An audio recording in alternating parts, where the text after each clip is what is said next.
Nne m na go mụ na ịbụ nwanne.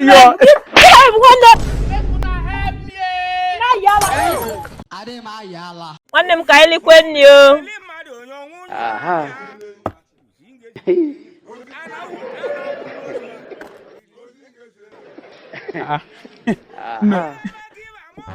Ọ dị kiri shiafu. Ọ na-afụkarị mmadụ efu strangers abịa rie nri. Ịdị shiafu giver. Ọ na-azụ ebe dị ka mgbe gafere kịta m ebakwe n'ime. Mụ bi na mgbogo ọ dị eni. Man of God for that matter. Who brought man of God? Ọ dị ka ụmụ bishop of flavor.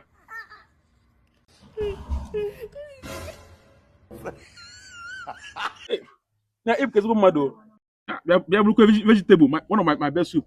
It's a real estate. My best soup, I swear. What did you go? I know the man. Oh. It does it. I'm not. I'm not going to No, I think if you are in the one member cook us where that I'm a monyobu. Okay, can you? Oh, I can't get up, Babu. And I think if you are in the cable, well, can only boy Maggie. Man of God. Man of God and Dalacon can begin. You know what? You man of God or was a lie? Papa God. I'm not you man of God, no one. Life not easy for poor people. Nne m na go mụ na ịbụ nwanne.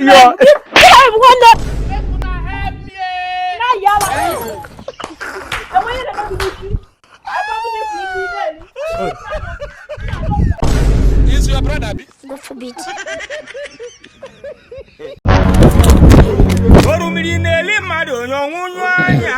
This evening you will die.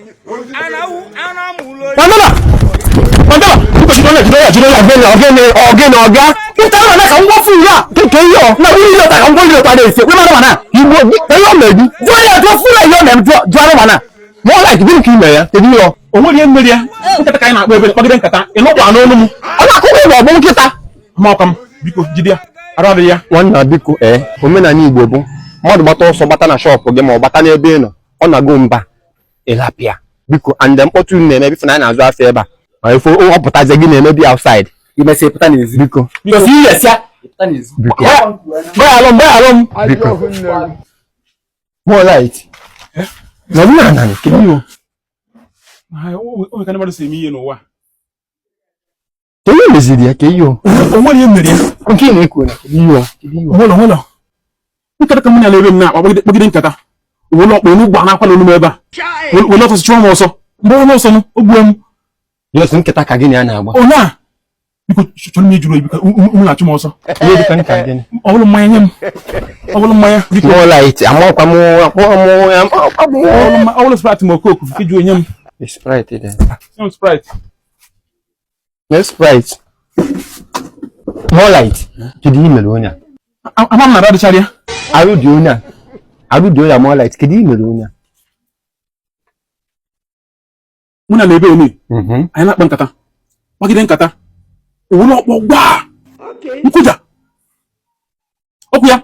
Just otu a gịnị ada aka ọnụ nwere. Ama m na radicharịa. Kedu nkata gị na-akpazi? Onye si mana akpagide nkata agwata mmadụ maka past ya. Enyi m ya reference. Gwata maka past ya.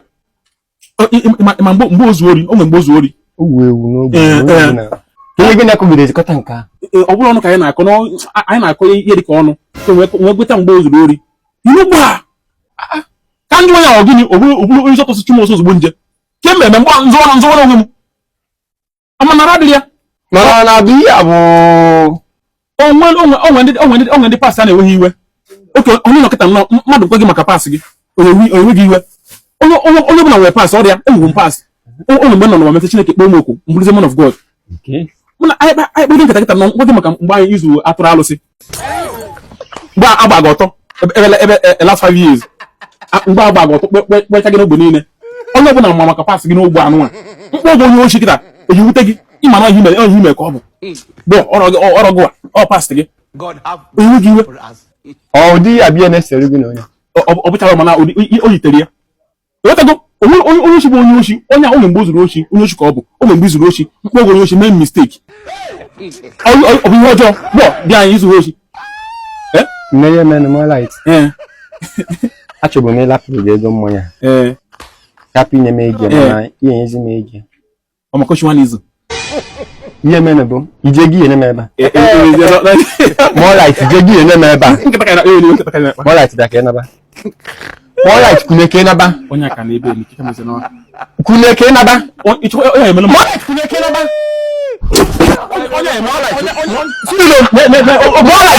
obi itego Sorry.